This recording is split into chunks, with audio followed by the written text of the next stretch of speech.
Obviously. So snazzy. Okay, good morning, ladies and gentlemen. Welcome meeting number 478, Lake George Park Commission. Michelle, we have a quorum. Yes, we do. Just barely, but we got one. Okay. Previous minutes. We got 2 months to approve here. We did not meet last month. So everybody, I'm sure, has read them. Any corrections, additions? Move to accept.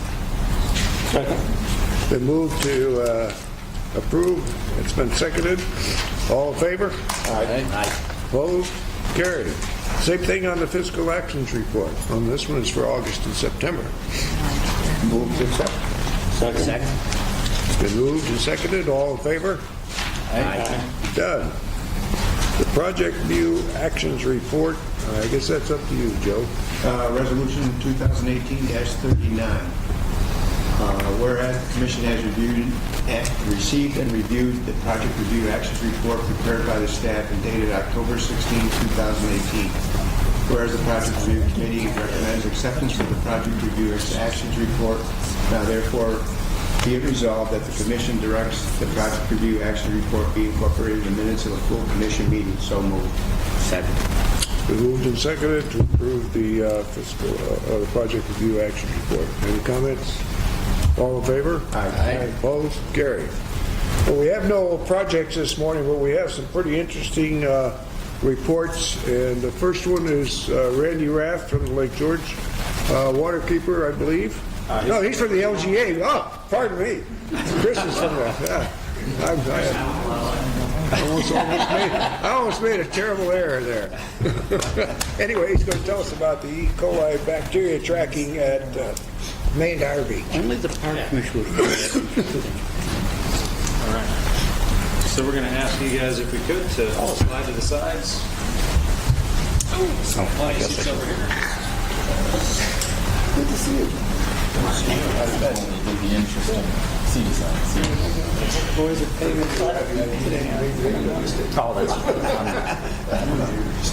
Just took it as you were combining both of them.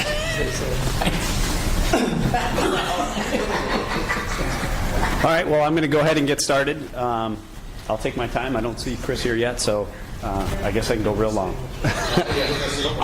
And I promise I won't be singing, unlike Delaney Silver now, who did pretty well last night, so on The Voice. It might be. Is it on? Drop the mic. Close enough. That's good. All right, well, basically, I'm just going to kind of go through the whole process of the E. coli tracking at Million Dollar Beach, from overview of when it started, what everybody's been doing to kind of help out and try to track the source, and bring it right up to what we were doing yesterday. So let's just keep moving along. Just as a quick overview, Million Dollar Beach, Dog Beach, Westbrook. This is Cedar Lane and Beatty Road. We're going to focus a lot in this area. There's an open channel right here. This is the Garrison, if anybody is familiar with that location. Maybe one or two people. Here's the Park Commission building, and this is where we're at today. Just to kind of give a quick overview of where we're at. And a brief history, if you don't recall, this is the beach prior to the boat launch going in, with traffic going eastbound and then westbound, and then now we have the boat launch and a different traffic route with the roundabout as well. So, 2016, beginning of August, was the first beach closure for E. coli that happened in quite a while. The numbers that you see here are numbers that actually came from the testing that the DEC did. Anything over 235 will close the beach. You see 1,700 over here, 11, 299, anything with a red, 249, 613 out of Westbrook. So it seems like there's a big issue. So the first kind of finger pointing was, okay, well, we have the boat launch there. It had to be the boat launch. See what happens. Let's keep testing the water. So DEC had been testing regularly, daily actually, on the beach location. And once they found that there was E. coli, they started to kind of spread things out a little bit and see what was going on. And they, like I said, they were testing daily. So At the end of August, we had another positive hit, so beach was closed twice. But then after the Labor Day weekend, the beach closes and testing stops. So the kind of source, we kind of went away and said, okay, well, what's going on? Anyway, regularly scheduled maintenance by the town of Lake George was to put in a slip line, the sewer lines, basically putting in a gasket, if you will, just to kind of cover up any kind of cracks inside the sewer line. So that was normally scheduled. That was going to happen anyway. So they ended up doing that. And this is the line that they slip lined here. This is going from Route 9L over to right over to the beach parking lot. They did that in November of that year. Obviously, the first thing when you think of, other than the boat launch, was, hey, is it a potential sewer leak? So that's kind of worked out really well that the town was able to do that in November. So with no testing going on, we had to wait until 2017 to say, okay, what's going to happen in 2017? Maybe the slip lining took care of the E. coli issue. 2017 comes around again, DEC's again, testing every day. June 6th, the beach is closed, and again on 6/17. So clearly there's still an issue. It wasn't the sewer line. So we put together a working group. Basically, everybody and anybody who was available, willing to come, included folks from the Park Commission, from the town, the village, DEC, the Regional Planning Board, the LGA, Waterkeeper, as well as the town engineer, which is Chase & Companies.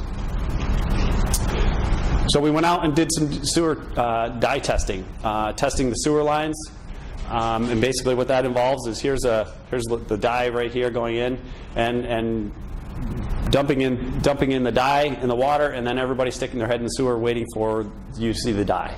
I can't say it was the best smelling job I've ever participated in, but it was there, and we say, okay, we see the dye in the sewer line, and then we would check to see if it went into the streams or going into the lake, and we didn't see anything of that nature. We also tested some of the camps too as well, which I'll get into in just a second. But with the dye testing of the sewer lines, these are the sewer lines here in blue, and then also the closed circuit TV. Those were all done with. So we did the dye testing on the sewer lines, and then also the closed circuit TV on the sewer lines, looking for cracks and whatnot. They did find a crack in this area up just in front of the Garrison, where National Grid had gone through and put a line right through the sewer line. So there was definitely a leak there. That was a natural gas line, right? A natural gas line, yes. Whether that was the cause, we were still uncertain, because it still has to go through the soil, and to get to the open channel here, you're still looking at a few hundred feet, and then if it were to carry down the hill to the lake, you're looking at quite a bit longer as far as the distance goes. So we weren't certain that was the sole source, so we continued to keep looking into the issue. There's a photo of them repairing the sewer leak. We also did dye testing of all the individual houses along the way and along this open channel here between Cedar Lane and Beatty. We also did smoke testing. Smoke testing involves pumping up smoke down through the sewer lines, and then it will come up through the top of the house, through the air vent, to make sure that the smoke is going through the system and not finding a leak anywhere. We did find one location that did have a separated pipe, and that was fixed, but that was turns out that was not the cause either. We worked with this is a village vac truck. They went through and cleaned all the storm sewer infrastructure that was put in the 2012 Beach Road project. It hadn't been cleaned out since 2012, so this is 5 years later. This is 2017. It was pretty dirty. That's all black, dark, smelly, kind of gross stuff. So that was cleaned out all along Beach Road. Those were maintained, and again, they were maintained in 2018 as well. Here are some of the numbers that we're looking at. This is pretty hard to read, but basically this is the storm sewer outfall at Dog Beach. Every once in a while we'd get a high hit. This is a culvert that goes in across Joe Green Field and comes into the East Brook right there before it enters the lake. These are all very high numbers. And then this is the open channel between Beatty Road and Cedar Lane. Again, super high numbers. This is all through July. We're getting really high numbers. And it doesn't translate to a beach closure because it goes out into the lake first. And the solution to pollution is dilution, so it dilutes into the lake. So fortunately for the beach, it wasn't closed. But there's still, this is a big source. You're still in 2017? Still in 2017. So this little box over here that you probably can't read it's called MST testing. It's microbial source tracking. And what they do is they take and they're looking for DNA samples, whether it's a human DNA, bovine for a cow, whether it's a dog, or whether it's an avian or a bird. And that was all negative except for human. So there was a human hit, if you will, human hit to suggest that this is coming from a human source, and it's not a bunch of muskrats living in a tunnel or something like that. So we continue to keep tracking things down, and again, this is DEC testing doing all of the testing for 2017. They funded all of the tests. They took all the samples and brought them down to Albany to get the testing done, which is quite an undertaking because they did it daily. This is again Cedar Lane, Beatty Road, the Garrison. Just some of the numbers trying to track down the samples. This is a sample location here. There are some little rivulets of, sort of, when it rains, you get a little bit of a stream here. So they were trying to take samples wherever they could to figure out where's the source coming from. This location here was pretty consistently high. About 2,500 is the max that you can get, and that's what they were getting most of the summer. There was a period of time, sort of from the beginning of August, for the first 3 weeks or so, it went down real low, so that was kind of confusing to everybody. And anyway, we're still trying to track that down, but I'll get to that. We went to Chase and Company's offered to come by and do some ground penetrating radar. This is the open channel. Cedar Lane is kind of back here behind us, and this is going east towards Beatty. So what he did is he took his ground penetrating radar, and it is looking for something solid other than a rock. But what they figured out is there are a couple of drainage pipes coming from some of the houses here. So what we tried to do is go back and take samples in these locations to see if, in fact, those were a source. Turns out those were negative, or we couldn't find anything. We didn't dig down to find that pipe, but we didn't see any spikes in this location. So here's 2017 numbers at the beach were low. This is a dog beach. This is the 24-inch culvert that comes back out into Eastbrook that we talked about that goes through Joe Greenfield. Again, anything in red, it's spiking. And then this is the open channel. We're still seeing some pretty high numbers here. And this correlates with Labor Day weekend, so it was pretty high there. So again, we're thinking, okay, so it could be a house in that location. It could be some other source. So let's move to 2018. This was earlier this year. We got our working group together, and DEC said they're basically just going to test the beach now. They decided to do 3 sites on the beach, just the swim areas, and they weren't going to do any upland tracking. So the LGA and the town of Lake George decided that we were going to try to do some upland tracking and still continue to get at the source. Fortunately, Jeremy Farrell from Darien Freshwater Institute had decided to create to do some E. coli testing so we can mimic what DEC was doing. They were testing for E. coli and not fecal coliform, which is just a different test, and basically looking for essentially the same thing, but just a different test. So we wanted to continue to do that. So we were able to work with Darren and get that testing started. It did take a while, but in the meantime, in May we ran into the folks from the Canine. What's the name of the Pat? Environmental Canine Services? Yes, Environmental Canine Services. They're a group out of Maine. They have a few dogs that are trained to sniff out, not E. coli, but they sniff out basically human feces, also detergents and greases, so that They will, basically, it's kind of like a drug sniffing dog, but that's what they're trained to sniff. And they've worked all over the country. We had a hard time getting them here because they were so busy.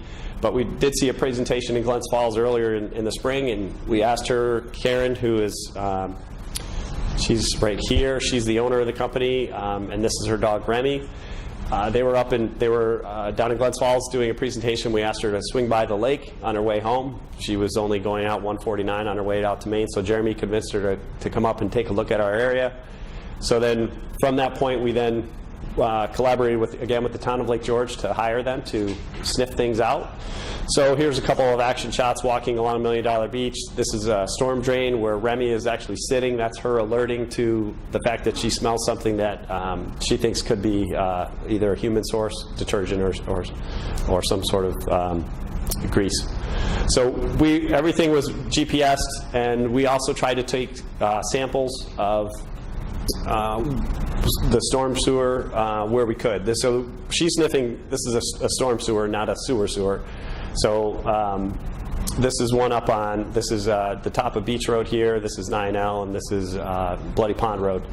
So we're all taking a look. It's a nice little photo op, but we took a sample, the one just out here in the road, because there was some water in there. So in any event, the maroon dots, which are kind of dark here, that's where the dog's alerted. The green dots are where we actually took samples.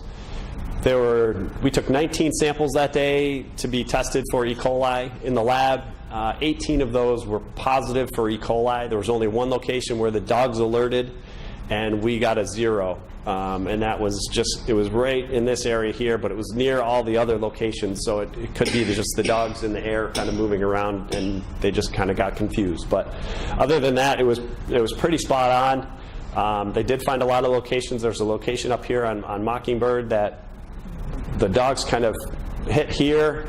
There's no more storm sewers, but they wanted to walk up the hill, so they followed them up a hill, and they did find a location. Again, that's in this area here. A couple areas that we wanted to focus on. This is a culvert that comes down. Here's Bloody Pond Road. It's a culvert that runs under the road. That went from an 83 or 63, I think, and then it jumped to a 400. And then here, again, we're about 600, and then this gets to 2,500 on Cedar. So there's a couple of jumps where we're seeing a spike, and we wanted to further investigate that. And then we also did get a hit on Westbrook Road of 2,500 that we didn't anticipate. So the dogs kind of alerted us to a couple of locations where we were really surprised that they actually hit on, and then we correlated that with the lab test. So it was pretty interesting. This is the location on Mockingbird Hill. This is the area where they alerted. You can see the grass is quite a bit higher. It almost looks like a failing septic, but it's not a septic, it's all sewer. So we wanted to further investigate that. We did take a sample of runoff during a rain event, because like I said, there's no real storm sewer, it's just an overland flow. And that was a 2,500 during a rain event. So we wanted to duplicate that. This was done, I think it was, tested on July 14th is where they hit. We tested on the 23rd, and then we waited for more rain to come. Yes, we got more rain, but we never got enough rain to generate stormwater when the lab was open, so we can get samples to the lab. So we were never able to test it again. And then Jeremy went and took a full-time job at RPI, so that kind of hindered our sampling. But we're still working on that. We're still trying to figure out what we can do, and hopefully we'll be able to tackle that in 2019 and research that area a little bit further. So we decided to focus on the open channel. We saw that spike earlier, the numbers. I think we went from about a 400 at this location right before, there's a culvert right in front of Beatty, and then it went to 2,500. So we went through and we said, okay, let's go every 20 feet. We'll take a sample and see if we can find where there's a spike. This here shows, we didn't actually get one on Beatty the first day we did it, but we're at about 866. We're traveling along, 686. Oh, spike, 1,100. 2,500, 2,500, 2,500, basically all through. So we're in this area here, we're seeing a little bit of a spike. It's like, okay, maybe we finally dialed this in and we found the source. So let's focus in on just these two locations. Well, we go back. This is on August 6th. It's like 521, 649, and 613. All right, well, that didn't work. Let's try it again. 2 days later. 435, this is 921 here on Beatty, so this is fairly high. 435, 517, 613, 225? What happened? It's just diluted, right? What's going on? This is weird. Everything else, it's always been spiking. So this was a new issue. 2 days later, same thing. 770, 488, 575, 517, 219, low again. Okay, now we're really kind of scratching our head saying what's going on. 461, 2500, 2500, 1700. So there's a spike and then it goes down again. So we're still baffled. This is 9/7. We're in September. Let's keep moving on. 9/11. This is, I think, 521, 921. Then we see a spike again in this area, and then it stays high. So we're just kind of going through. This is a 488, I think, 2500, 2500, 2500. Still a spike. Again, sort of the same routine. We're seeing low numbers and then a spike. 921, low numbers, 344, spike at 2500. Again, 2500. 925, same thing. Actually, I take that back. We're at 2500 here, and then it kind of maintains that throughout. So there's still a source in this area, but there's also still a source coming from up above. But again, we're still focusing on the Cedar and Beatty. 866, 866, 1500. We're getting into the late September. Things are getting a little bit colder here. This is October. We've never really tested the water going this late, so this is all new to us. 2500 here on spikes, and then as of 10/18 last week, we're seeing a 24, 613, 517, 770. So it's still a little bit high, but it's also the water's getting colder, so things aren't growing as much. So it's something that, again, we're going to keep our eye on. We're going to try to keep testing as long as we can. We still have not been able to figure out what the source is, so what do you do? It was suggested maybe we just dig up the channel and see what we can find. But before we did that, we actually looked into some of the meter history of some of the homes in the area. There's a couple rental locations, and we tried to correlate that with dates and spikes. These are monthly data, so it's a little bit harder to track, but we were able to correlate back to 2017 and 2018 and kind of look at numbers and water usage. So we're still analyzing and looking at that data. The 2018 beach testing results, there were only 2 days over 235 on the beach. So there's no real red numbers in this area. But I showed you some of the numbers that we looked at from Cedar Lane, still pretty high. So why were the numbers high in Cedar Lane and low in the beach? I think it mostly has to do with, again, the solution to pollution is dilution. But one of the things that Jeremy had looked into was correlating northerly wind, kind of keeping all that water pushed into the beach area and not letting that water kind of dilute and mix with everything else, and that was correlating with beach closures. Yes, Joe? How sure are you that the homes and businesses are connected to the sewer line? Great question. We're pretty sure. We did dye testing in all of the homes, and you could check. So when the dye testing went into, if you went into a house and flushed the toilet, ran the sinks, then you would see that spike you would see the dye actually in the sewer line. That's not to say that there could be a missing. I think the best hypothesis now is that maybe when they hooked up to the sewer line, they hooked up everything, and maybe somebody left a bathroom or some old line that they thought was hooked up to the sewer, but it's not. So that's something that we're looking into now, so trying to track down. What happened to the old leach fields and septic systems? They might still be there. I don't know, to be honest with you. They could still be there, but I would think after this amount of time that it should be. Yeah. Is the branch still connected? follow up on Joe's question, if you don't mind. If you do a dye test and you throw down the toilets and stuff and you flush them and it goes out, don't all the houses along those roads go into one main sewer line? So if that's the case, how do you figure out which house it's coming from? Would you have to do a smoke test, try and pin that down? Yeah, well, it wasn't as easy. Like, we didn't go out all in one day and do the dye testing in each house because we had to wait to find people when they were home. So all the house and dye testing was done over a course of 3 to 5 months, and actually we didn't get to some of the houses until earlier this year. So it was over a long period of time. So we weren't just going down the road and nailing each house. So there was time, and it only lasts for a little while before the dye is gone, and you can see it disappear. If you did 3 houses and negative, and the next time you did 3 houses again, it came positive, you would want one of those 3 houses then, correct? Right, that's what we were looking for. Do a smoke test? We would probably, well, the smoke test was sometimes already done. Okay. So we would try to do some further investigations from there. But we didn't run into that. We never found that smoking gun. And it's also, if there is something going into this not going directly into the stream, because we didn't see anything getting flushed into the stream, it could be going into the ground and then slowly, eventually seeping into the stream. And by the time the dye did that, it only lasts 18 to 24 hours, and then it's gone. We weren't seeing any of that, and it would maybe take a day or 2 for that to get through the soil. So that's one of the issues. So kind of just to continue on, this was yesterday. We worked with Olga Vargas.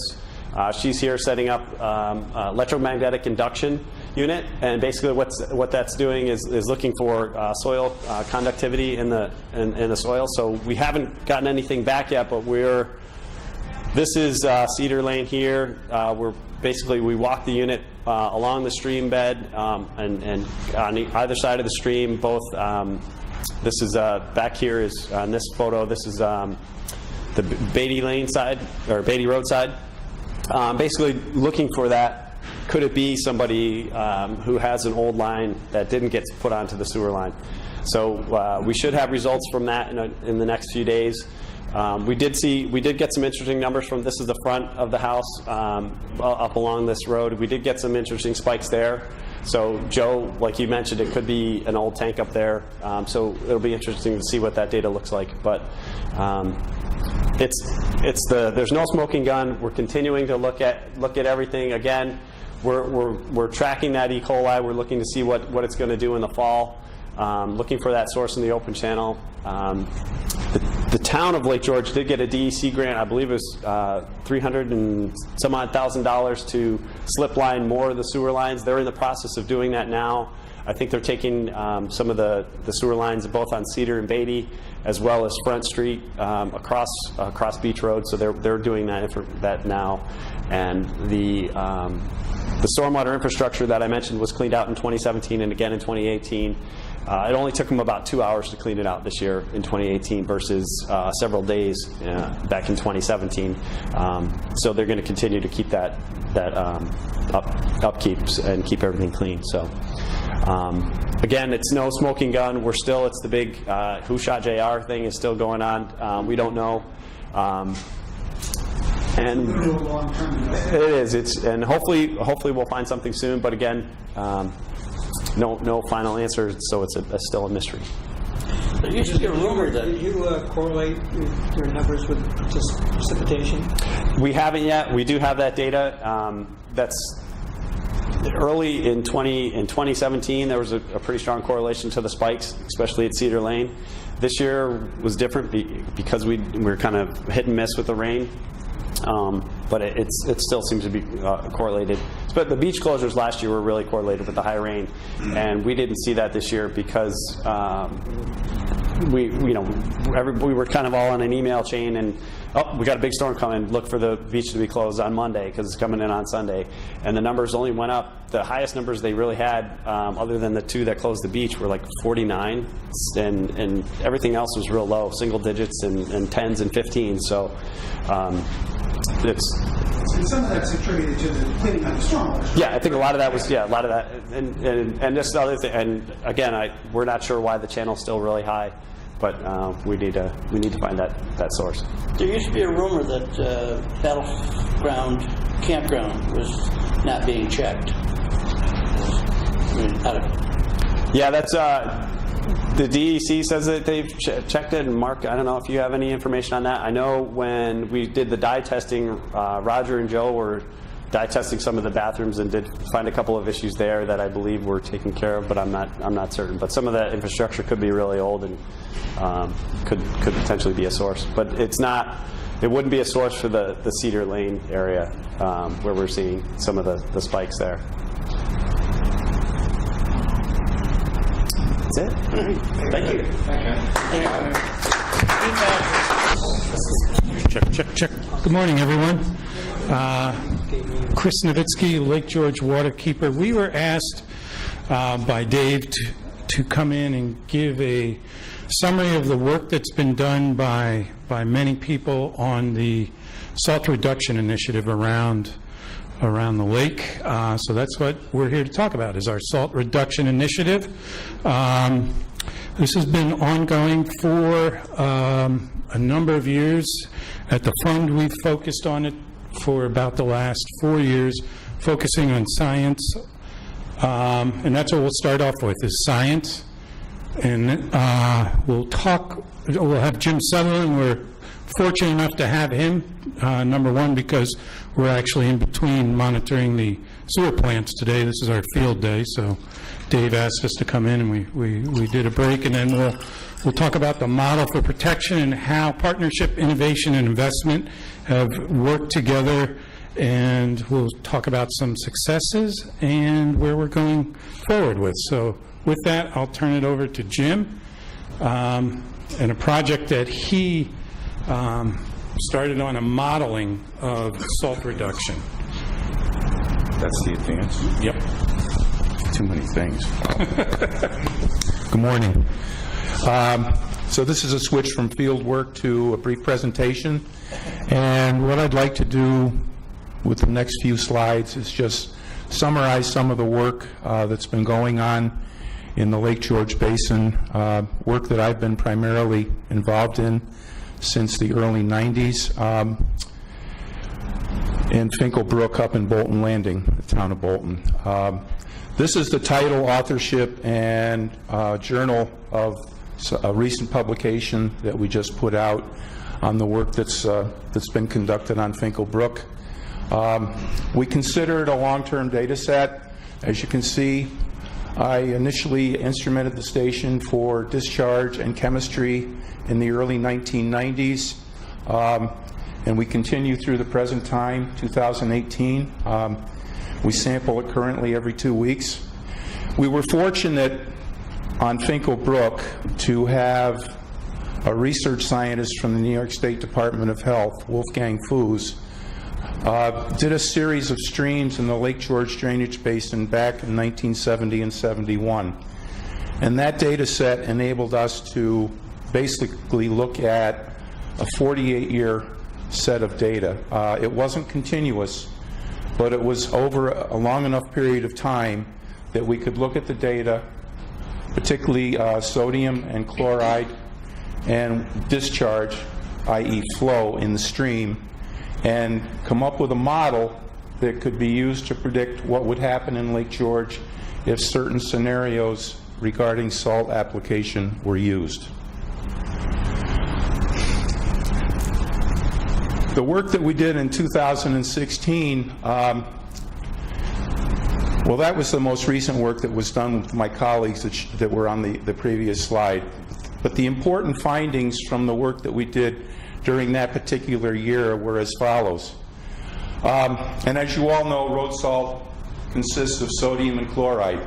We found that the sodium, when it washes off the road surface, it enters the soils adjacent to the road, and it displaces the cations, the positively charged ions. In this case, got too many pointers here. Calcium, magnesium, potassium. Sodium enters the soil, displaces these cations. These cations are released into the water column. They enter Lake George, and it follows an ion exchange model, which means that higher fluxes of ions will go in during stormwater runoff, and lower lower concentrations during dry periods. The bad news here is that, as we all know, calcium is a substance that's used by shell-bearing organisms such as zebra mussels, Asian clams to form their shells. So the fact that excessive amounts of calcium are being released into the stream, eventually entering Lake George, is not a good thing. This is just one of the effects of road salt. We also know from the study that chloride is a conservative substance. It moves through the soil with the groundwater. And we also knew that all the road salt that is applied during a particular winter season, that chloride does not necessarily enter Lake George during the same year that it is applied. Some of it is retained in the deeper portions of the groundwater. So really what I wanted to talk about today, and we'll see this several times in the next few slides, this is a model that was developed to predict what would happen to the concentration of chloride in Lake George under different application scenarios. The x-axis is year from 1940 to 2040. The y-axis is chloride concentration. Now you may ask, why did we go back to 1940? Well, 1940 was about the time in the United States when road salt was used as the primary de-icing compound on road surfaces. Prior to that time, mostly sand. New Hampshire was the first state in 1939, 1940 to use chloride as a winter de-icing compound. We believe that that's when road salt was first used up in this area. The red line on the graph is a model that we developed looking at the sodium, the chloride, the discharge over a 48-year period from all the data that we had. The red line is the line that predicts what the salt concentration of Lake George will be under some constant application rate each winter. The black dots on the graph are data from the Darren Freshwater Institute from their 30-year study that show what the average concentration of chloride in the lake was at that particular year. And you can see in this region of the graph how closely the predicted and the actual are to each other. Often there's less than a 10% variation. This point right here is a data point that was published in 1986 by Allenbach and Glasiri when they estimated that the chloride concentration in the lake was a little bit above 5 milligrams per liter.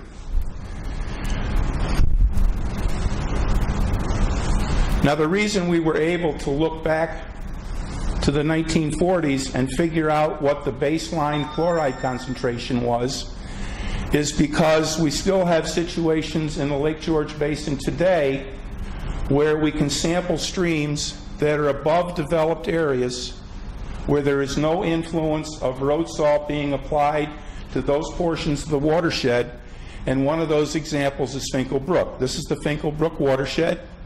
This is the Darren Freshwater Institute down at the outflow to Sawmill Bay. This is Edgecombe Pond, which is used as a water supply for the town of Bolton. This is Edgecombe Pond Road, which travels from north to south. Everything west of Edgecombe Pond is undeveloped. And by collecting samples up there for a 25-year period, we were able to determine that the baseline concentration of chloride in an undeveloped area in Lake George is about 0.5 milligrams per liter. The model that we developed, and again, I'm just showing you the graphical results of the model. The actual model itself is supported by a series of 10 or 12 equations that were developed from the sodium, the chloride, and the discharge data that we had over the 48-year period. If we were to terminate all salt loading after 2009, we would go back to pre-road salt background concentrations by about the year 2040. That's if we stopped all application of road salt.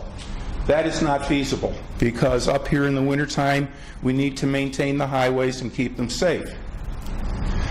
The model also suggested that a sustained 50% reduction of salt compared to the 2009 rate would reduce the chloride concentration in Lake George to about 10 milligrams per liter in about 25 years. At the time the 30-year report was written with the DFWI data for Lake George, the concentration of chloride in the lake was about 18 milligrams per liter. I don't know what the recent data show because it has not been made available to us. But what I want to show you here, again, on the graph, we have here, 1940 to 2040, the 50% reduction in chloride application. If the model predicts accurately, will end up at about 2040, a level of 10 milligrams per liter. And this is one of the reasons that we're using the model to compare to the results that will be gathered from the fund effort to reduce salt application within the basin. You're aware of all these trucks being instrumented. You're aware of their effort to reduce salt application over a long-term period of time. When we start gathering data, particularly from the Finkelbrook watershed, we will be able to see how accurately this model predicts what will happen to the chloride concentration in the lake. On the other hand, if we continue to increase salt loading to the lake at the 2009 rate, the watershed would eventually cause the lake to rise to about 34 milligrams per liter by 2050. That's about a doubling of what the concentration is right now. The problem with that becomes not the chloride itself, because chloride can't be detected by taste until it reaches about 250 milligrams per liter. The problem with the concentration of chloride, 34 milligrams per liter, is the fact that the sodium will be about 20 milligrams per liter, and that's the lower threshold of concern for heart patients and kidney patients. And if that happens, then every water supply on Lake George under EPA regulation will have to implement a monitoring program to keep track of the sodium concentrations and inform the residents who use the water what the levels of sodium are. And I think that's all I have to say, and now I'm going to turn it over to Chris. Thank you, Jim. So, that's the pointer at the top. Alrighty, thanks. So we know now what the background levels are. We know what the trends are. So how do we address that?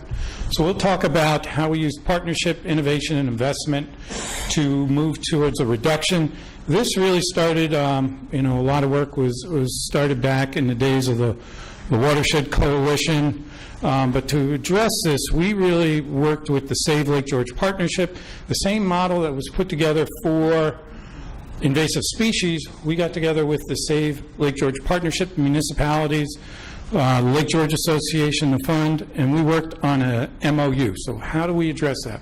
Put together an MOU, get everyone on the same page, and went around, and this was adopted by all municipalities that actually apply winter maintenance in the watershed. The town of Fort Anne actually does not, but agreed to intend to reduce salt applications, investigate, consider equipment, collect data with consistent methods. We really didn't know what to do. If we want to reduce it, first we have to know what we're applying.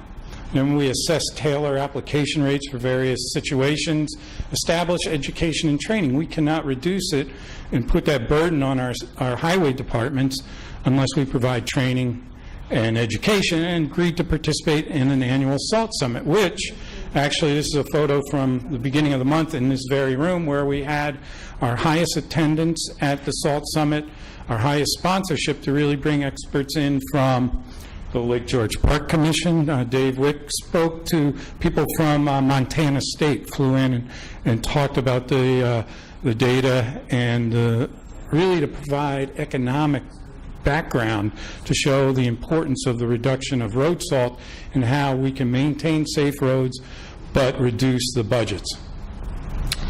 So with the innovation, we really focused on best practices, which is implementing to measure, to calibrate, to prevent, to analyze, improve, and then optimize. And really with that, we have been developing with one of our partners the SWIM model, which is Sustainable Winter Maintenance right here, which is a certification system that looks at the implementation of best practices. So we talk about measuring. Jim had mentioned that. We've put these black boxes on trucks around the watershed to really find out how much that they were applying. And here's a little model. We've got 20 trucks around the watershed, 8 municipalities with treated salt, and with sand and salt. And what happens... Oh, I thought we had animation going here. Those are supposed to move around. Maybe that... but as an event is going on, every 20 seconds, a truck pings the amount that they're applying. And we can tell then what they are applying in different sections. We actually started out 2 years ago with 45-second pings. We realized that we were losing data between the grades and different road conditions, so we actually reduced that to 20 seconds per ping, and unfortunately that's not running right now. We also innovation calibrate, to calibrate these trucks and then put that calibration into those black boxes so we actually know what the trucks are putting out, and that is then programmed. To prevent innovation, bringing in the live edge plows. Initially they were brought into the town of Hague and then to the town of Lake George, and we'll talk about how there are grants now to bring these into all the municipalities around the watershed. But here you can really see how there are 4 or 6 actual segmented, I'm having trouble here, plates on the bottom. Yeah, this, multitasking. You get what you pay for sometimes, huh? So here we've got the metal plates, so there's actually 6 of those across, and they conform to the road better and can remove the snow a lot more efficiently. The other aspect that we will be working in is brining and anti-icing. So here you can see applications before a storm. You put that down 24 hours before a storm. You can actually see how effective that is at the initial parts of the storm. And that can save a couple hours for a highway department. Instead of going out at 3 in the morning, maybe they can come in at 5 in the morning. And again, this will be covered through some, we'll talk about that in the grants moving on. And then the innovation to analyze. So we were collecting road data on the application rates, but how do we know how effective that is? So what we started doing was putting these cameras up around the watershed at particular areas, and then we could compare every 15 minutes. Photos were being taken of the same road conditions, and you can really compare how effective that salt application is and how long it actually takes to get to bare road conditions, because that's what the level of service is. Now, is that taking 3 hours or is that taking 10 hours? Are they applying the road salt how long after the storm, and can they terminate that at a quicker period of time? So with that, 2017 we had 30,000 images. Last season, 2017-18, we actually had over 100,000 photos from the different locations that we had. And to use that, and I'm not sure if this will go, this was supposed to be a video, and I apologize. This would have shown a progression of photographs overlaying each other so you could actually see every 15-minute segment how that storm was being treated, how effective it was at the snow being removed, and what the various times were, and you can then compare that with the salt application data that was being collected. So here are some results. These are the 2017 treated road salt, and you can see the application rates there, and here is rock salt. So the point here is the application rates for the treated salt are very similar to the rock salt, but treated salt is much more expensive. So is this really a benefit for those particular application rates? And that's something that you'd want to take a look at. This is data from 2018. This is actually, we have temperature on the bottom, freezing right here at 0 degrees centigrade, down to about -8, which is the optimal point for the effectiveness of road salt, and then going down here to -18 centigrade. So really, this is a curve that you like to see, where early in the storm you don't apply as much because it's effective, and then up to, again, -8 degrees centigrade. That's about the maximum that you want to apply salt, and then decrease that as it goes on. But this is rather flat. So these were all data points. Here are actual application amounts on the side. So you can see that trend. But what we would like, this is a particular truck. We'll say it's in town A. Another truck in the same town. But here you can see this is actually more effective and efficient.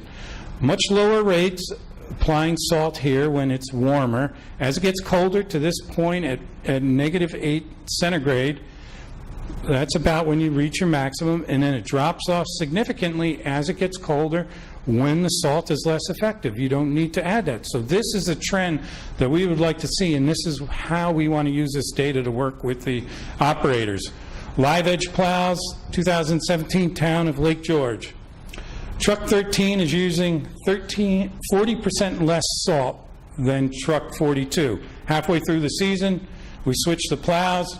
The truck driver on 13 really hates us because he loves this live edge plow. His salt application increases by 25%. Truck 42 goes down by 10%. So that's the trends that we'd like to see. But again, we want to get into these numbers and find out why there's these differences. Why could one drop 25%, the other one only dropped 10%? So again, we want to use this data, work with the operators, and let them know and understand. This is 2018. Again, you can see this 30% drop from trucks without the live edge plow to this truck. Again, how can we use this data to inform the operators to make better decisions? So with that, and we want to get into the investments. A lot of this started back in, I think it was 2008, Dave, with the Betty Little grant. You can see the funds that initially started off with that. Part of that was to fund a study for road salts in the watershed. The other was to draft operational plans, which Lake George Association contracted with Bill Lamy to produce these operational plans to provide to each municipality so that they could use that really as a basis for their decisions. Calibration training, similar to the work that we did with Rakibomir and Viasis. They brought in Paul Brown from Mass DOT to provide trainings again.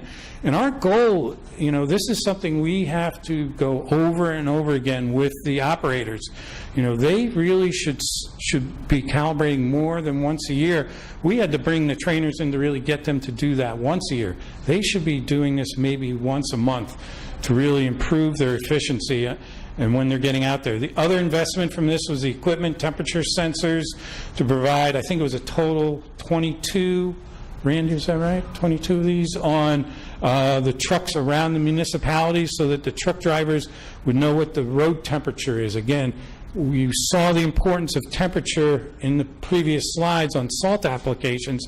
So again, giving the drivers more information so to make better decisions. And then part of this was also for a salt storage, which this was constructed, I believe, last summer and completed. So again, the grant that really started a lot of the work around here. Other investments, a water quality improvement grant through the DEC, through the Village of Lake George, $200,000 to bring in more equipment with a $50,000 match to purchase these live edge plows that went out to bid. And there's a total of 7 that are being brought into the watershed to various municipalities. I think 1 for each municipality, and another municipality, a lucky one, gets a second one.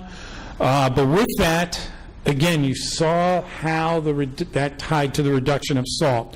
When we started this, Dan Davis with the town of Lake George really did not believe in this, and was a bit skeptical, to put it lightly. But his testimonial now said that that's about the best investment that he's ever seen.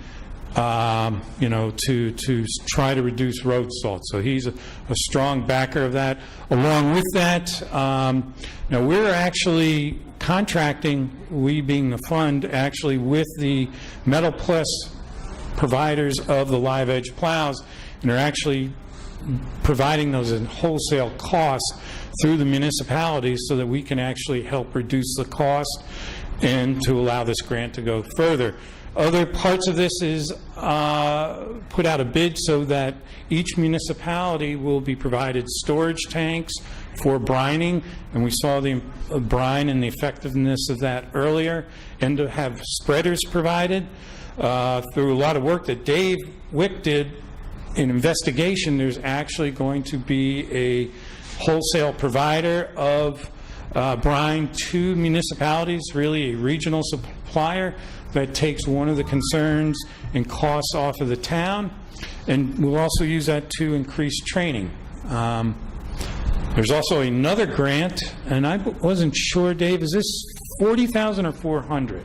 The grant itself is part of the bigger DOS grant. Each town is going to get $40,000. Okay. Contributing just what they would normally purchase for a pickup truck, and that cost will just go with local matches of the grants, so no out-of-pocket price. And again, this is to focus, I think, on anti-icing or brining, to really bring that best practice in, and it's been found to be extremely effective. And through some of the site visits that we've made to other municipalities around New York State, that can reduce budgets alone up to 25 to 50%. So you bring the brining in, you couple that with the improved equipment with the Live Edge plows, that's where we think that we can get to that 50% match. Also, a reduction.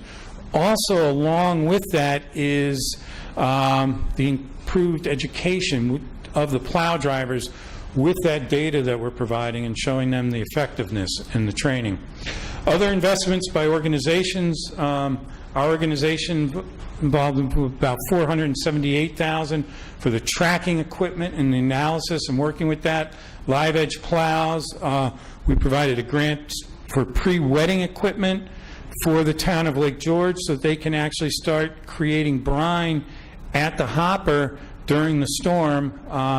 By wetting that, Lake George Association, Randy or Walt, I know you've been involved in sponsorship, the best management publication from earlier conferences, salt spreading applicators at Dickie Johns, plow grant, I believe. I don't. Also fronted money for the first 10%. So, again, the organizations around the watershed are kicking in as well. So with that, moving forward, we want to share the findings. Again, one part of this year is to have that data that's being collected shared with the plow drivers, talk about the importance of it with the equipment now that each town will have Live Edge plows, and go over that data with them, go over the data on various storms, and help develop a policy. Really, there's the operational plans, but now that we've got equipment and we've got better numbers, what will the policy be? What is the level of service? And start to get into more targeted application rates. Open the live data so you see that the data that was being collected and the cameras that the photographs were being taken, those will be open to the drivers so that they will actually be able to see, and the superintendents see that during a storm event and actually be able to assess that.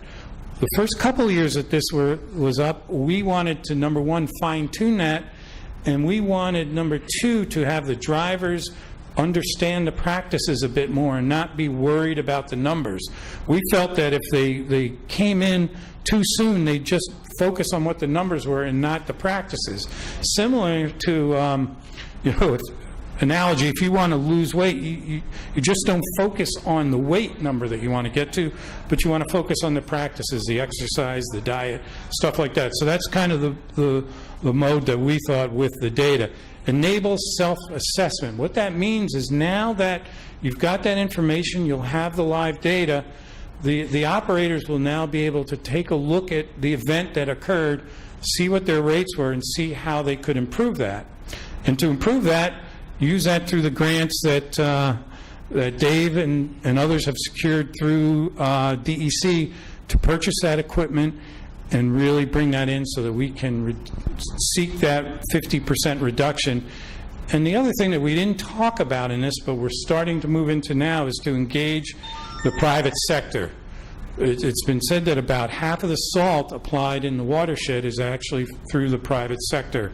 So how can we bring them in and bring them towards the best practices? So our end goal, again, you saw this graph earlier, and we really want to get to this. So we want to see this steeper curve, more efficient at the warmer temperatures and the colder, and to peak it in the middle. And here are application rates right now by various trucks in a municipality. And what we want to do is get to this more of a flat rate so that we don't see trucks applying more. So really, when we start seeing that, we'll start seeing this increase, and we want to change that to improvements in water quality, but also reductions in town budgets and saving money.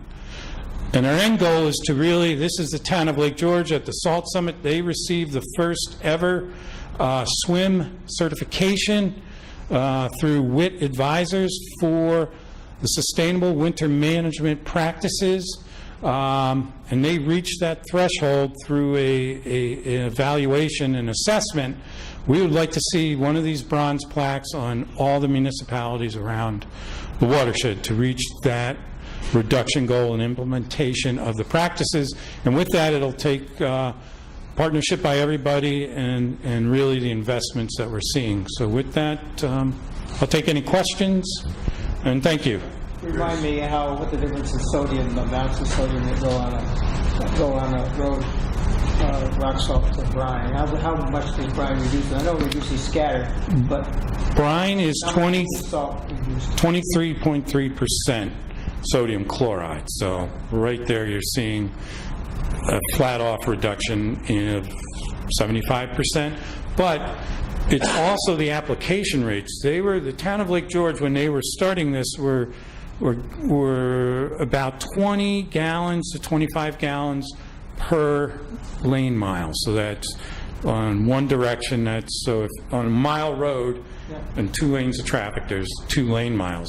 So they were looking at, applying, averages have been around 150 to 250 pounds per lane mile salt application. So you can see how that really can reduce the amounts. Just as an example, the town of New Hartford, who's kind of a model for us out by Utica, he switched his entire operation over to brining and anti-icing, saved an average of 55% annually. He takes that money, and if you look at his garage, all of his vehicles are almost brand new. They're all stainless steel, and he's like, all the money I'd saved on salt, he sells all the brines to his neighboring municipalities. He's turned his garage into a showroom for exactly what he's doing. That's the model that we're hoping to get to. How comfortable are you that the Finkel book represents, you're doing a lot of analysis on the Finkel book, but that represents the amount of chloride coming into the lake? Are you using the Jefferson Project to do other samples around? The Jefferson Project is sampling along, I believe it's 9 of the other tributaries, including Finkel. Jim, we're very confident. I think Finkel is very representative of what's going on in the drainage basin. Problem, we're now getting involved in this New York State DOT road salt reduction program. And what we're trying to do is to gather enough baseline data before they start their application this fall. Part of the problem we had was along the western shore of the lake, because that's the segment of Route 9 in that they're looking at for the road the pilot. we had trouble even finding tributaries that run into the lake that are not influenced by roads west of 9N. We only found 2, and those are the 2 that we're looking at, and they're both up in the Northwest Bay area. So just about every tributary that enters Lake George between the south end and the top of Northwest Bay has significant influence up in the watershed from roads. And I think Finkel is very representative of that. Okay.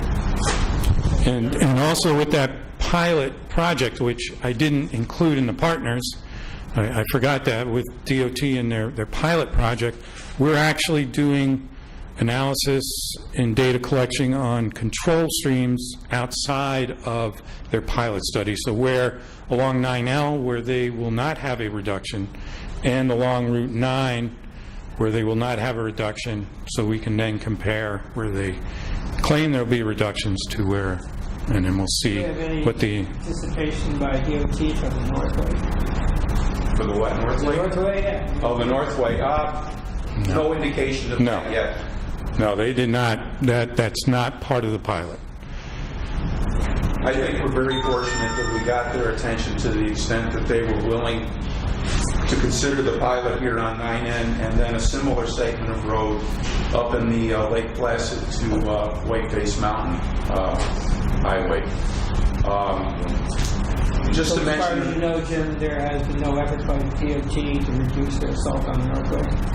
not that I'm aware of. The only change they've made over the past decade is that they switched from bulk ice control, which is bulk sodium chloride, to clear lane, which is a different composition. I think they'll find from this test program that they're going to start this year that they can maintain safety and at the same time reduce application rates. A key, as Chris mentioned, is this brine application. In case any of you don't know, the advantage in using brine is that it forms a bond with the road surface, and as soon as you start getting your snow or your freezing rain, that bond is already there to prevent the freezing rain or the snow from forming on the road. So that's the advantage in using brine. And I think they're going to find this will be a very successful program. Jim, did the Wolfcamp Fuse data set include chlorides? The FUSE data set included chloride, sodium, and included about 18 to 20 different analytes, yes. Because I didn't see that in your graph. You had another data set in that graph, and I don't think it was Fuse. I was wondering where. Right. That's why I was wondering if we had it in the data set. No, we just didn't include it because we wanted to keep the model for the publication simple enough. And we felt that the 30-year data set from the Darren Freshwater Institute was sufficient to show how closely the model and the actual data points corresponded. Chris, could you comment on what appears to be the heavy salt loading of Mirror Lake and Cascade Lakes? I can comment on it. I know that we had Brendan Wiltsey at our Salt Summit, and he's been monitoring it for the last 3 seasons. The one scary thing that I recognized from, or I took away from his presentation, Jim, was the amount of salt that was coming in, and they were having concentrations up to 2,400 milligrams per liter on runoff, but that has actually prevented Mirror Lake from turning over. Naturally, you have turnovers in the spring and in the fall, but due to the amount of salt and the density and the energy that takes to turn that over, you're not having that. So what that has really, in theory, done is constricted that area of the lake where the cold water fisheries, the trout, really compacts that in. So that's the one takeaway that I had from his presentation. We actually have that up on our website from the Salt Summit, so some good stuff that he's done. But that's about what I can take away from that. I don't know, Jim, if you have anything else? I was going to say the issue with that, of course, is that once the lake doesn't turnover, that there's not oxygen exchange, there's not an issue with there's not an issue with plankton or anything else like that. I mean, it becomes a problem because the lake becomes a lot less healthy and the water quality is a lot worse. Yep. So that's the biggest problem with the cascades. And Chris, from the presentation at the Salt Summit, it totally restricts the layer that the trout have to live in the fish. Yep, that's right. And I think as what Pat just said, you know, the thermal impacts, the DO impacts, and all that just compound. How much control does the driver have over what comes out the back of that truck? Because I'm just thinking that in relationship to hills versus flats. Because I know on our road here, we could probably do without, quite frankly, except for a couple of areas where you have a hill to get up and down. The interesting, they have a lot. They have the button that they call the blast button where they can open it up more. The one bit I didn't show, we've got more data, we actually compared the road grades, applications on flat areas to steep areas, and they were actually very similar. So again, that's another area where we can have education and training to reduce road salt, because you think you can add less on the flat areas and increase that on the steeper grades. So. Well, thank you. Thank you very much. And Jim.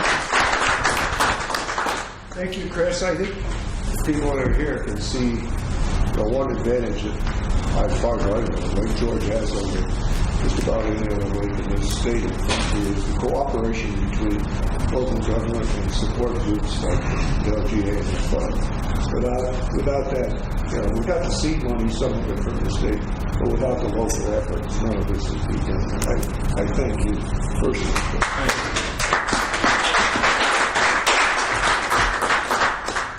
While you're all sitting down looking at data, I'm not sure where we are in the agenda because I haven't looked at my notes, but Joe Johns has a presentation on, I believe, on forestry. I don't have a PowerPoint, so we'll finish the PowerPoint first. Yeah, here's just a presentation style, so I figured 12 people are sitting back here.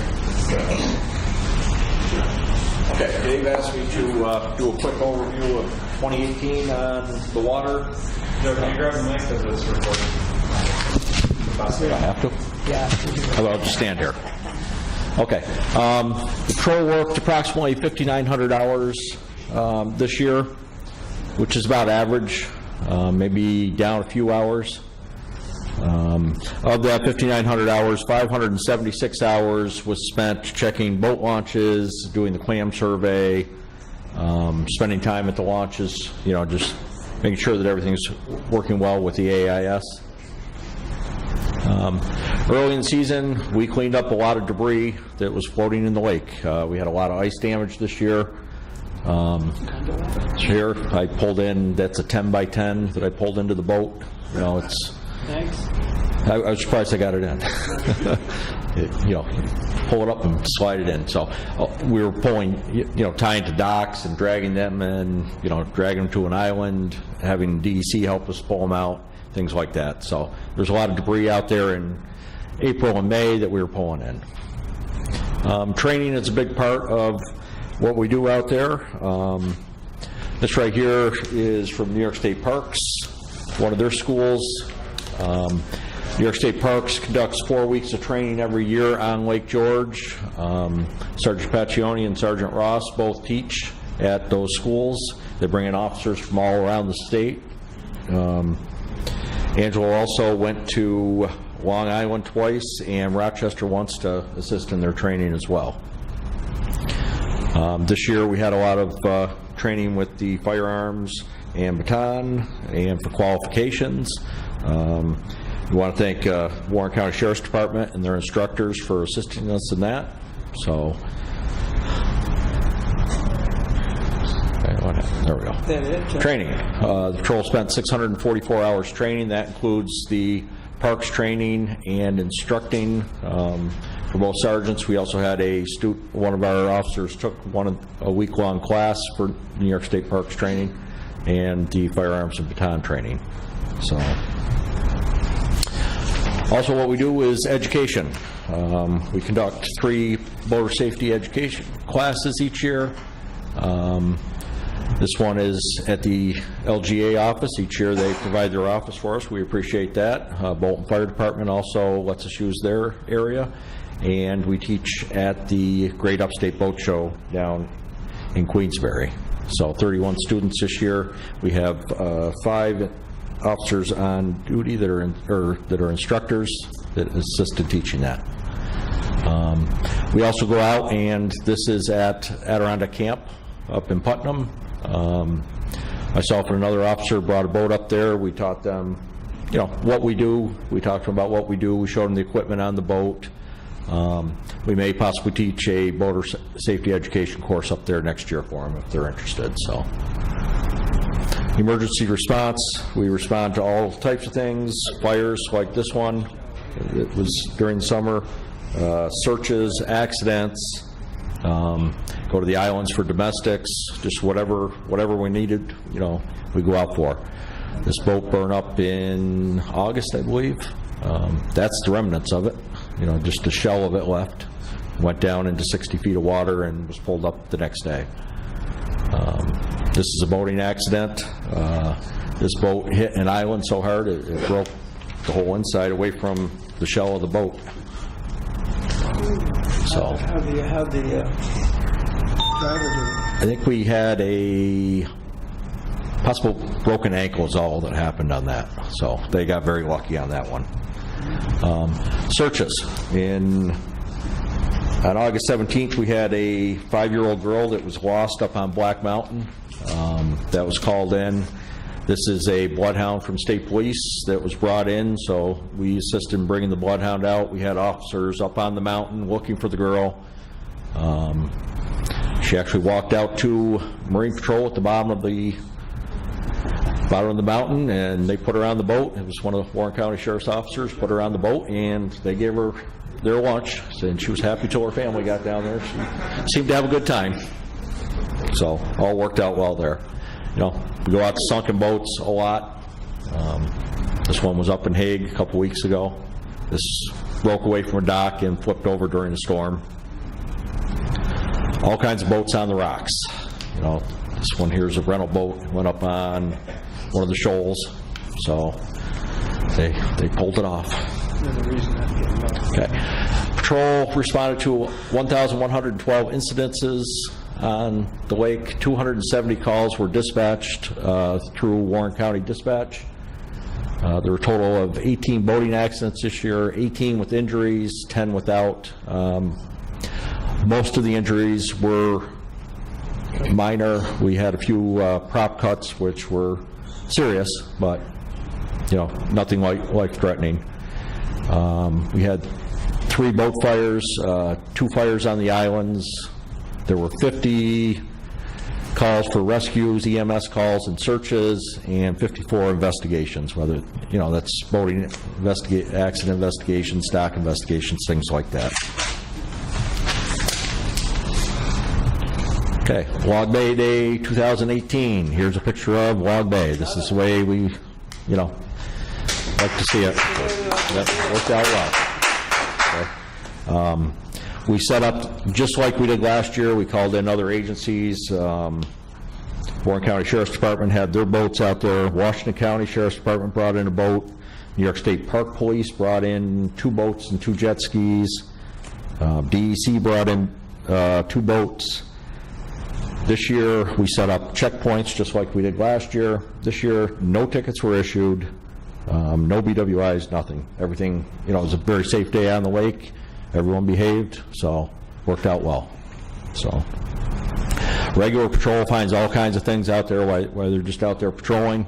This boat was stopped. It had 28 people on the pontoon, and there was a bow rider sitting next to it with 23 people on it. It was a camp from down in the city, brought a bunch of kids up. They rented boats. Well, they didn't rent enough boats. They brought a bunch of people out to a dock, then went back to get the next group, and by the time they got back to the dock, they were getting thrown off the dock because they weren't supposed to be there. It was a private residence. So they put everybody back on the boats when I came across them, and I think we brought in probably 20 of them. There was a storm coming, and that's what it looked like, 15 minutes later out there. So, we're out there just, for public safety and make sure everybody gets off the water if there's a storm and things like that. The beavers were busy on the islands this year.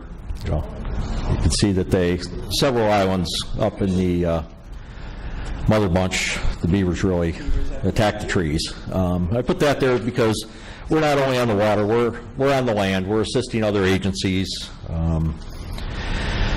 We do a lot of things with whether it's complaints about dogs on the islands, domestic incidences on the islands, things like that. We've had, my next slide, here we go. Calls to assist other agencies. We're 62 this year. Domestics, tree cuttings, people cutting trees down, EMS calls, lost hikers. So whether it be the forest rangers, the campground staff, whatever, they'll give us a call. We're the first ones usually on scene because we're out there. So we spend a lot of time doing that. New equipment. We did take delivery of a 2018 Boston Whaler from New York State Parks and Recreation. It was fully equipped. It came at no cost to the commission. We work really well with New York State Parks and Rec. We give them instructors whenever they need them. They give us a lot of equipment like they do other marine patrols around the state. They conduct a lot of their training up here on Lake George, so they do like to put, some of their better equipment up here because we give it to them when they come up for training. The last training that they had, we've got 3 of their boats. We ended up giving them 4 total, so we gave them one of ours for the 2 weeks as well. So we also got a 2007 Chevy Suburban. We use that basically to transport BWIs down to the county. We use that. Somebody's got to go away for training and for investigations, things like that, or if we need another vehicle around the office. We did get that from New York State Office of General Services, and that was at no cost to the commission as well. It's a vehicle that was retired from New York State DEC, so it goes up. Any other agency can get those for nothing. So, awards this year. We had a near drowning on July 15th. Gentleman was face down in the water. Sergeant Paccioni and Officer Knoop performed CPR, brought him back, and he's currently doing well. So that was great. We also had Officer Supton was named the 2017 Marine Patrol Officer of the Year. Last year he had 8 boating while intoxicated arrests by himself, so he did a great job. We nominated him for that, and he won the award for the Officer of the Year for the state. So, for statistics, like I said, there were 18 accidents, 8 with injuries, 10 without. We did have 1 drowning back in May. Boating while intoxicated arrests, that was down from 19 last year. We had 11 this year. Our officers had 7 arrests. Warren County Sheriff's Department, 3. Those 3, they're combined with ours because that's part of our agreement with Warren County. They give us an officer for night patrols from Thursday through Sunday, and they ride with one of our officers, so we have a combined patrol, and we can put another boat out that way. And state police also had a boating while intoxicated arrest. There were 142 tickets issued, 84 disabled vessels, 215 vessel checks. That's from Operation Dry Water and Log Bay Day, where they go through a checkpoint. Did you find anybody on the lake that didn't have their over the boat into the lake? Dumping into the lake? No, there were no tickets issued for that this year. So yep. So sanitaries. Yep. Crew houses were plugged. Yeah, they're doing a lot of those at the inspection stations coming into the water, so they're catching some of those, and they have plugs there to assist with that. And there were 18 regattas that we patrolled. So that's just a quick overview, and here's 2 deer swimming across the lake that we came across. But that's just a quick overview of 2018. I'll have the annual report out to you probably by the end of the year. So, anybody have any questions? Good job. Okay, thank you.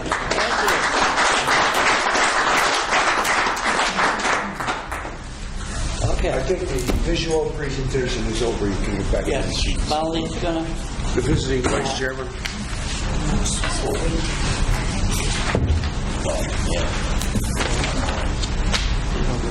If you're ready.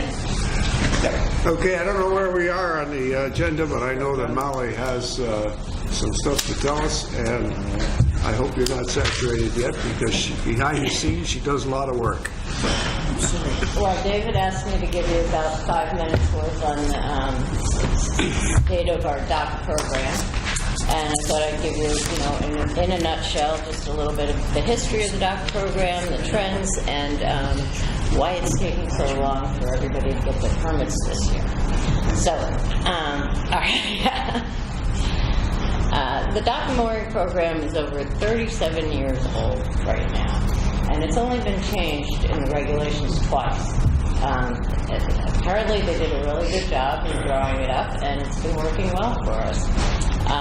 In 1981 was the first incarnation of the DOC program, and that was done by the Lake George Park Commission, but at that point we weren't a state agency. So the Department of Environmental Conservation administered those rules, and from 81 to 88 they took care of the first job was grandfathering all the existing docks on the lake. In 1981, whatever was there could be grandfathered. You just had to register with DEC. So you have all these registrations of existing wharves that set what your dock could be, even if it didn't meet all the new limits that were coming into place at that time. Starting in 81, you needed a permit to put in a new dock, modify your dock. And also, moorings, you didn't need a permit for at that time, but they put some limits on how many moorings you could have. And I guess the few differences from 81 to 88, in 1981 there was no minimum amount of lakefront that you needed for a dock. At least it wasn't spelled out in there, but there were 10-foot setbacks. So however wide your dock was, say you had a 5-foot wide dock, 10 foot from each property line, that effectively said, okay, you've got to have at least 25 feet of lakefront. And even the skinniest dock, which would be a 2-foot dock, had to be minimum 22-foot lakefront. So back then, 10-foot setbacks, no minimum lake frontage, and there was a difference between how many residential docks you could have versus commercial docks. Commercial facilities were limited to 3 docks. And in fact, most of the commercial facilities were already over that limit at that point, because all of the marinas, they had much longer, much bigger dock complexes that were grandfathered in. So that commercial dock limit didn't have a huge effect on the marinas, at least. And even back in 1981, they started with the offshore distance limit of 40 feet from mean low water mark, and that has never changed. And that's a very practical limit, because our mean low water mark is a historical elevation. It was found before they put the dam in. So we never actually go down that low with the water. The mean low water mark is somewhere between 18 and 24 inches depth of water. So it makes sense for docks to go 40 feet out from that, so that's about where you can start to berth a boat. So that limit's always been there. And then the square footage limit has always been the same since 81, 700 square feet, and a pier width maximum of 80 feet. In 88, the changes that were made is, the big one is we became a state agency. Prior to that, the commission started in 1961 and then started administering docks in 1981 in conjunction with DEC. In 88, they changed the setbacks to 20 feet. They started using a more restrictive of 2 different ways of extending property lines out into the lake. When DEC administered it, they used a perpendicular line, which can be difficult with a very irregular shoreline. In 88, they changed it to determining how to run those property lines out into the lake. You run them out the way that they're going on land, and then you run them perpendicular to the shoreline, and you choose the more restrictive. So it suddenly got a lot harder to put a dock on a small piece of property, especially with a regular shoreline. There was a minimum set amount of lakefront that you needed in 88. You had to have at least 45 feet of lakefront, because with the 20-foot setbacks, you can only squeeze in a small dock in between those. And then they added something called, or we refer to it as the berthing over the line miscellaneous provision. So although docks were grandfathered, berthing a boat on a dock was right on the property line, say it was grandfathered, you had to have the permission of the person, your neighbor, because you're actually berthing in front of their property. So that was just one thing that had never existed before 88, but we now get a lot of calls about concerns with berthing over the line. And the third thing that happened in 1988 is everyone was required to annually register their dock. So that was the first time that the annual fee was imposed. So since 88, we've done a lot of interpreting. We've done a lot of precedent-setting decisions. I mean, the commission looks at anything that's really unusual. If everything fits right into the box, staff issues a permit. If it doesn't, if a variance is needed, or if the neighbors have concerns, we bring them to you. So, the few things that we have done is, I think one of the first things in 1988, there was an opinion of council, and this was before me, I started in 1994. They made a decision that we would not issue any after-the-fact permits. So if you build a dock without a permit, I can't help you. I can go out and measure it for you and say, that dock would have met all the limits, and you could have gotten a permit, but because you didn't, I can't give you a permit for it, because a permit is basically to construct a dock. So what we do to approve docks that were built without a permit, meet all the limits, is we go through an enforcement case. And we basically put together a order on consent, which is an agreement between the person who did the building of the dock or ordered the building of the dock. Ultimately, it's always the owner of the property who's responsible, but the way the regulations read, it's no person shall construct a dock without a permit. So it could be a dock builder, it could be the owner. But generally, we settle this agreement with the dock owner saying, okay, you built this dock, you could have gotten a permit for it, but you didn't, so you pay a fine, which is a little bit more than our dock application fee. So, and that consent order approves your dock. So we have docks out there that were originally registered in 1981, and they were grandfathered. Then we also have docks that have been approved by consent order. And then we have docks that are approved by permit. Now, of course, if you build a dock that doesn't meet all your limits, then you may have to do some mitigation to bring that dock into compliance. So that was one of our first decisions. A couple of other minor decisions along the way, because, as well as you try to write regulations, it never applies to every situation, and every year people come up with new things to do with their docks. So we decided, okay, if you put a post out in the lake for tying up your vessel next to your dock, you've kind of expanded what you can do with your dock, so that requires a permit.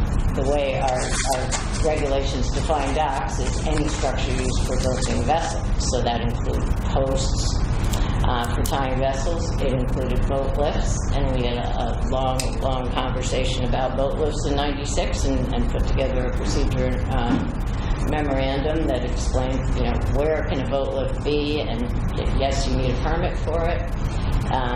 That was '96, and then in 2007 we started looking at articulating docks and how long they can be. Can you take a U-shaped dock and make it articulating, and should it be put down in the summertime? So we put down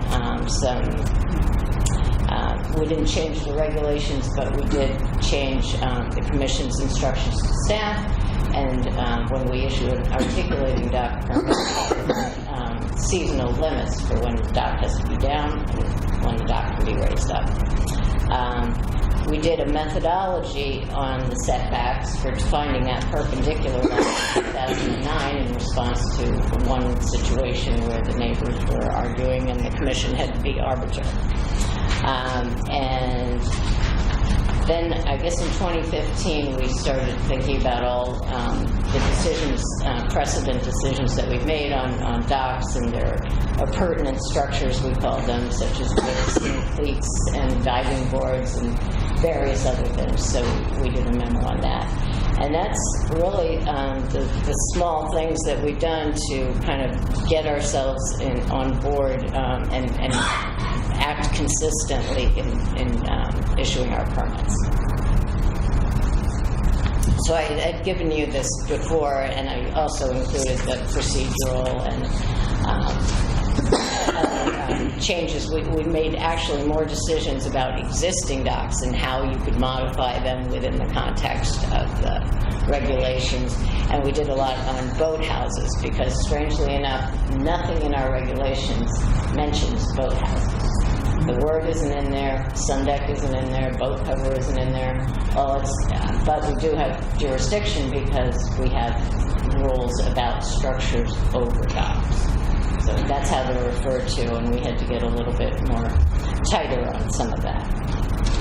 So a couple of things that we've been bringing in to our dock work. In the beginning, with those existing wharf registrations, it was up to people who were registering their dock to draw that dock out and give it to us. And so we got drawings from the napkin, back of the napkin drawing, not to scale, maybe a few dimensions on it, all the way up to surveyors' drawings of the docks and really tight exactly what they had. So we've been working with all these years, and we found problems in that, the original, this grandfathers your dock, but what does it mean? It's just not a clear picture and it's not to scale. So, and we've also came up with problems with permits that we'd issued because some of those drawings, again, the permittee or the applicant has to give us the drawing and then we have to put it into a permit. And several cases came to the commission where we'd found we had not been going out and inspecting docks every year. We have one person basically throughout all these years, from 81 to 88, we had the commission secretary, Mike White, who did all of this, plus all of the other commission details. And he didn't have a lot of backup with enforcement. And then in 88, they went through a series of 3 different people administering the docks, and then I came on in 1994.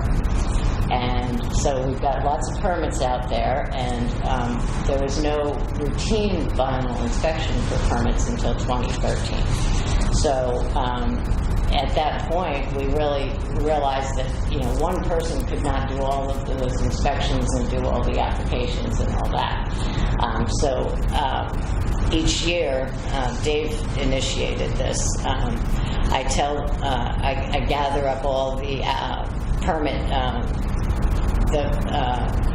It's called a certificate of completion that people send in when they finish their docks. And so we keep a record of that, and by August, September, we have a list of all these docks to inspect, and we send them out to our different dock inspection teams. So everybody in the office, the staff, helps us get those final inspections done. And then we have to go through them and say, okay, this is what we found, and this is what they're supposed to have, and match those two. And that's the part that gets really slow and bogged down. So we've had some of these inspections that I haven't gotten to in, maybe 6 months, so they were sitting there, and then we had some more come in. And then the inspections for applications that come in when we're looking at repairing a dock or putting a boat lift on a dock. If we have a drawing that's not telling us exactly where that dock is or how the dock goes out into the lake, its relationship to the property line, if there's no survey on the property, it can be very difficult to figure out, well, is this dock one, does it match what we've got on paper? And two, is the new, if it's a boat lift, is it going to be over the property line? Is it going to be in conformance with our regulations? And then there's dock modifications where, of course, you have to get everything to scale to figure out if it's going to meet all of our limits. So we've basically upped our inspections like, I don't know, 200%, I mean, by a huge amount. So, and on top of all that, we've got realtors. The property is just getting more and more expensive around the lake, and so everybody wants to make sure that when they buy a piece of property, that dock meets or matches what we have on file. So we've been getting more requests from realtors, not only for the paperwork, here's what the dock is supposed to be, but could you also come out and take a look at it and certify that that dock matches?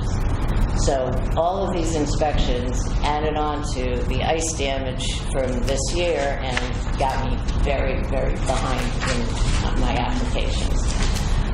So the second page that I gave you is just some trends on the applications that we've been receiving. And you know, there's a basic trend upwards for most of our applications.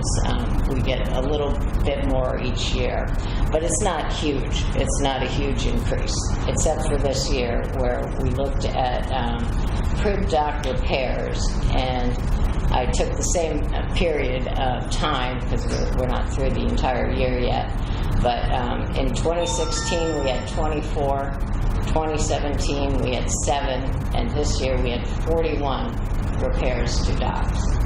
Now, if you have a stake dock, you don't need a permit to repair it. But if you have a crib dock, you do need a permit to repair it. So we can keep track of those, and that set me back quite a bit. So that's basically all I had to give to you to explain. Unfortunately, a lot of people have had their applications held up for the inspections. You know, first you've got to get the inspection done, and then you've got to compare it to the current. And if it doesn't match, then it goes to Joe Johns. He takes care of it. But we've found a lot of innovative and expedient ways to take care of docks that don't match exactly. You know, if it's off a little bit, we can correct that with the next permit. But if it's off, again, by a lot, if it meets the limits, it's real easy. We can approve that and then move forward with the application. But if it doesn't match and it doesn't meet the limits, then, you know, it takes a little negotiation to try to get the dock into compliance. Crib docks can be tough. We can give you time. And that's about where we are. Thank you, Molly. Thanks, Molly. For all these reports, what's been done this year, you'd think this was an election year or something. As far as I know, nobody here is running for office. One more. Law enforcement. Law Enforcement Committee met this morning at 9 a.m. We discussed such things as the daily patrol operations will end on November 1st, but we're going to keep a boat in the water at Green Island for any emergencies until the ice closes in. We then went into executive session and discussed some enforcement actions that are current. And then we went out of executive session, and then we adjourned.